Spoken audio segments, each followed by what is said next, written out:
Hello everyone. अब यहाँ हम सेकंड केस कंसीडर कर रहे हैं जहां पर इंडिपेंडेंट और डिपेंडेंट दोनों ही सोर्सेस अवेलेबल हैं। अभी तक हमने देखे ऐसे सर्किट्स जहां पर सिर्फ इंडिपेंडेंट सोर्सेस थे। अब ऐसा केस है जहां पर इंडिपेंडेंट प्लस डिपेंडेंट दोनों ही सोर्सेस आपके पास में सर्किट में है और आपको फाइंड आउट करना है थेवेनिन्स इक्विवेलेंट सर्किट। मतलब आपको क्या निकालना है, VTH एंड RTH। ठीक है, इस केस में हम क्या करेंगे, सबसे पहले तो ओपन सर्किट करना, वो तो हमारी हर ही सर्किट में आपका थेवेनिन्स इक्विवेलेंट निकालने के लिए आप सबसे पहली स्टेज आपका यही रहेगा कि आप लोड को रिमूव कर दो। आपको ए और बी के क्रॉस बोला है, यहाँ कोई लोड कनेक्ट नहीं किया गया है, इसलिए हमें कुछ भी रिमूव नहीं करना है, ये हमें ओपन है। यहाँ हमें VTH फाइंड आउट करना है। इस केस में VTH इज इक्वल टू क्या है, VX है, क्योंकि ये ऑलरेडी मार्क्ड है VX, और ये VX वोल्टेज पर क्या डिपेंड करता है, ये करंट डिपेंड करता है, इसीलिए यहाँ मार्क्ड है VX। तो ये करंट सोर्स जो है ये इस VTH पे इनडायरेक्टली डिपेंड कर रहा है। तो हमें VTH फाइंड आउट करना है। VTH फाइंड आउट करने के लिए हम क्या करेंगे, यहाँ हम मान सकते हैं यहाँ का वोल्टेज भी हमारा VX होगा क्योंकि यहाँ VX है। ठीक, तो हम KCL इक्वेशन लिख देंगे, VX minus 4 divided by 2K, यहां से फ्लो होने वाला करंट, माइनस, मैं अभी एज्यूम कर रही हूँ कि आउटगोइंग करंट्स हमारे पॉजिटिव हैं, इसलिए मैंने कहा VX minus 4 divided by 2K। अब ये इनकमिंग करंट है तो इसको मैं नेगेटिव लिख रही हूँ, VX upon 4000 is equal to 0। Further solve करते हैं।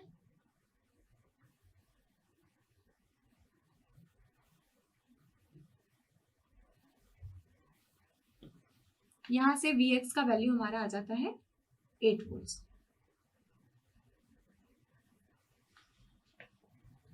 ना सेकंड हमको निकालना है RTH। RTH निकालने के लिए दो मेथड्स हो सकती हैं। पहली मेथड ये है,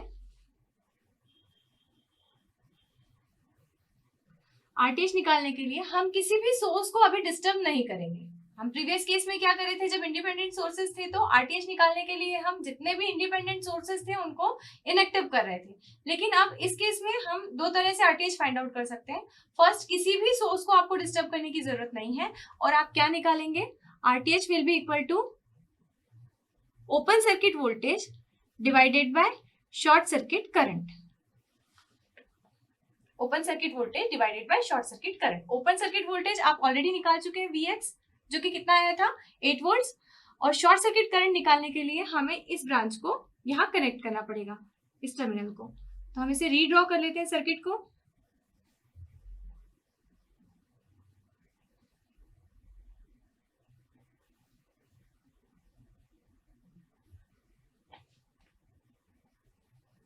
टर्मिनल A और B को हम कर देंगे अब शॉर्ट सर्किट, और यहां से निकालेंगे हम ISC।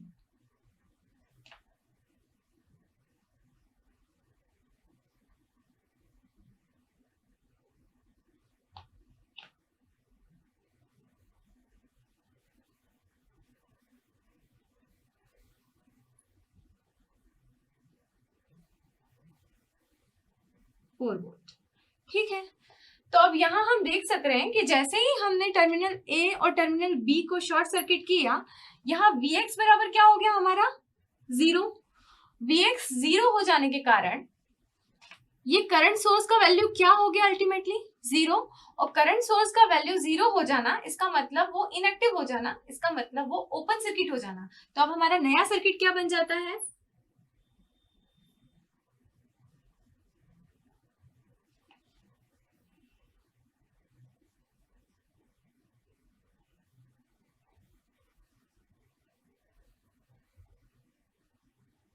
ये आपका है 3 किलो ओम्स का रेजिस्टेंस, ये आपका है 2 किलो ओम्स का रेजिस्टेंस, और ये है 4 वोल्ट। सिंपल है। आप ISC निकालना, तो what will be ISC, ISC will be equal to 4 volt divided by 3 plus 2 kilo ohms. तो ISC will be equal to 0.8 milli amperes. हमने कहा था इस केस में RTH क्या होगा, open circuit voltage divided by short circuit current. तो RTH is equal to VTH और VOC open circuit voltage divided by short circuit current. This will be equal to 8 divided by 0.8 milliamperes. This will be equal to 10 kilo ohms.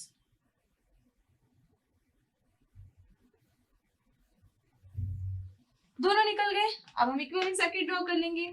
तो हमारा equivalent circuit हो जाएगा VTH in series with RTH.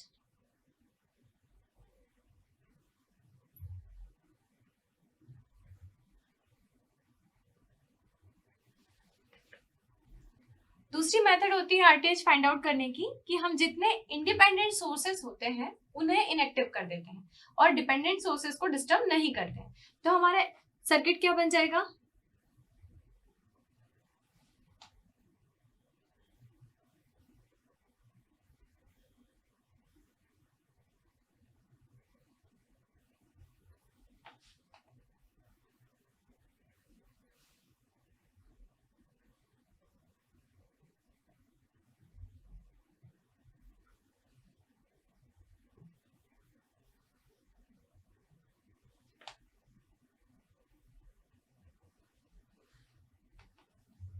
Plus independent source को inactive किया, plus यहाँ एक dummy source हम connect करते हैं जिसका की वैल्यू होता है, हम अज्यूम करते हैं V वोल्ट्स. ठीक. और यहाँ से अज्यूम करते हैं कि करंट I फ्लो हो रहा है. तो अब यदि हमें RTH फाइंड आउट करना है तो what will be RTH? RTH will be equal to V by I. और हमें गिवन था ये वोल्टेज Vx है, तो हम यहाँ बोल सकते हैं Vx which will be equal to Vx by I. ठीक. तो यहाँ हमने Vx और V दोनों इक्वल है, तो RTH will be equal to Vx by I ohms. ठीक है. अब यहां से फ्लो होने वाला करंट कितना हो सकता है? यहां से आ रहा है I करंट, यहां से आ रहा है Vx by 4000. तो 2 किलो ओम से जो करंट हमारा फ्लो होगा वो कितना हो जाएगा? Vx by 4000 plus I. इतना करंट यहां से फ्लो होगा. ठीक है. ना Vx क्या होगा? ये Vx निकालना है तो हम ये आउटर लूप में KVL लगा सकते हैं. Vx माइनस से गए plus Vx minus 3K into यहां से फ्लो होने वाला करंट क्या है? I minus 2K. यहां से फ्लो होने वाला करंट क्या है? Vx by 4000 plus I should equal to 0. इसको और सॉल्व करते हैं तो क्या होगा? Vx minus 3KI minus 2K into Vx by 4000 minus 2KI should equal to 0. तो हमें अल्टीमेटली करना क्या है? Vx और I का रेशियो चाहिए हमें. इसे हम जब सॉल्व करते हैं तो हमें Vx by I is equal to 10 kilo ohms आता है, जो कि हमारा RTH है. सिंपल है. हमने क्या किया? हमने जितने भी इंडिपेंडेंट सोर्सेस थे उनको इनएक्टिव किया. यदि वोल्टेज सोर्स सर्किट में है तो हम क्या करेंगे? उसको शॉर्ट सर्किट करेंगे. यदि करंट सोर्स सर्किट में है तो हम क्या करेंगे? ओपन सर्किट करेंगे. उसको इनएक्टिव करने के बाद में पहले डिपेंडेंट सोर्स है तो हम देखेंगे कि कहाँ डिपेंड कर रहा है वो यहाँ के वोल्टेज पे. यहाँ हम एक डमी सोर्स कनेक्ट करेंगे सेकंड केस के लिए, जहाँ डिपेंडेंट एंड इंडिपेंडेंट दोनों ही सोर्सेस कनेक्टेड होते हैं. हम डमी सोर्स कनेक्ट करेंगे. यहाँ से फ्लो होने वाला करंट हम एक I अज्यूम कर लेंगे. ठीक है. वो अज्यूम करने के बाद फिर हम V और I के बीच में रिलेशन फाइंड आउट करेंगे. V by I will be equal to RTH.